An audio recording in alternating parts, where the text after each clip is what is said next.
In the posterior interventricular groove, or sulcus, we also have two structures. These are going to be the posterior descending artery, which typically comes off the right coronary artery in 70% of people. It can come off the left coronary artery in about 10% of people, or it can come off of both in about 20% of people. And the coronary artery that the posterior descending artery comes off of determines what sided dominance that person is. So what sided heart dominant that person is. So typically most people are right-sided heart dominant, but it doesn't mean that there aren't left-sided heart dominant people, or even both.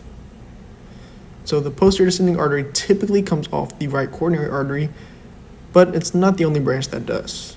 The right coronary artery also gives us an atrial branch, an SA and AV nodal branch, and a marginal branch. So the right coronary artery typically gives off 4 branches total, whereas the left gives off 2.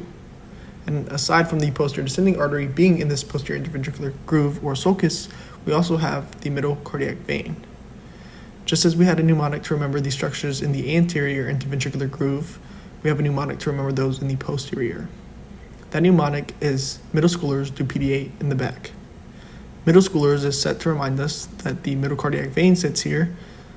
PDA is set to remind us about the posterior descending artery, and in the back is set to remind us that these two structures are found within the posterior interventricular groove. So looking at the heart, we have 3 grooves. Each groove has 2 structures, and there's a little bit of interplay between all of them.